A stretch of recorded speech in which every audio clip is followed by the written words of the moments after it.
Hi hello ಎಲ್ಲರಿಗೂ ನಮಸ್ಕಾರ. ಇವತ್ತು ನಾನು ಫ್ರೈಡ್ ಎಗ್ ಕರಿ ಮಾಡೋದನ್ನ ಹೇಳ್ಕೊಡ್ತಾ ಇದ್ದೀನಿ. ಮೊದಲನೇದಾಗಿ ನಾನು ಎಗ್ಗನ್ನು ಈ ರೀತಿ ಆಮ್ಲೆಟ್ ಥರ ಮಾಡ್ಕೊತಾ ಇದ್ದೀನಿ.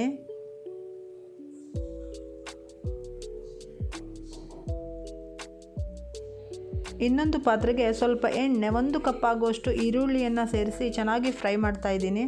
ಅದಕ್ಕೆ ಶುಂಠಿ ಬೆಳ್ಳುಳ್ಳಿ ಪೇಸ್ಟನ್ನು ಕೂಡ ಹಾಕ್ತಾ ಇದ್ದೀನಿ. ಅದಾದಮೇಲೆ 1 ಕಪ್ ಆಗುವಷ್ಟು ಟೊಮೆಟೊವನ್ನು ಸೇರಿಸಿ ಚೆನ್ನಾಗಿ ಫ್ರೈ ಮಾಡ್ಕೋಬೇಕು. ನೋಡಿ, ಚೆನ್ನಾಗಿ ಫ್ರೈ ಆದಮೇಲೆ 1 ಚಮಚ ಜೀರಿಗೆ ಪುಡಿ, ಅರ್ಧ ಚಮಚ ಅರಿಶಿನ, 1 ಚಮಚ ಧನಿಯಾ ಪುಡಿ, 1 ಚಮಚ ಎಗ್ ಮಸಾಲ ಪೌಡರ್ನ ಸೇರಿಸಿ ಚೆನ್ನಾಗಿ ಮಿಕ್ಸ್ ಮಾಡ್ಕೋಬೇಕು. ಅದಾದಮೇಲೆ ಅದಕ್ಕೆ ಸ್ವಲ್ಪ ಚಿಲ್ಲಿ ಪೌಡ್ರನ್ನು ಕೂಡ ಸೇರಿಸಬೇಕು. ರುಚಿಗೆ ತಕ್ಕಷ್ಟು ಉಪ್ಪನ್ನು ಹಾಕಿ ರುಬ್ಬಿಟ್ಟಿರುವಂತಹ ತೆಂಗಿನಕಾಯಿ ತುರಿ ಪೇಸ್ಟನ್ನು ಕೂಡ ಸೇರಿಸಿ ಒಂದು 10 ನಿಮಿಷಗಳ ಕಾಲ ಬೇಯಿಸಬೇಕು. ಅದಾದಮೇಲೆ ನಮಗೆ ಎಷ್ಟು ಬೇಕೋ ಅಷ್ಟು ನೀರನ್ನು ಸೇರಿಸಿ ಮುಚ್ಚಳವನ್ನು ಮುಚ್ಚಿ ಒಂದು 5 ನಿಮಿಷಗಳ ಕಾಲ ಮತ್ತೆ ಬೇಯಿಸಬೇಕು. ನೋಡಿ, ಗ್ರೇವಿ ಈ ಥರ ರೆಡಿಯಾಗಿದೆ. ತಿನ್ನೋದಕ್ಕೆ ತುಂಬಾ ಟೇಸ್ಟಿಯಾಗಿರುತ್ತೆ.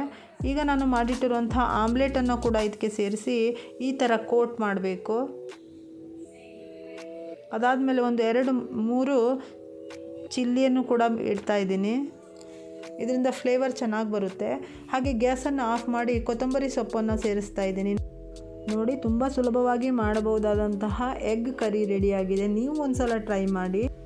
Thank you.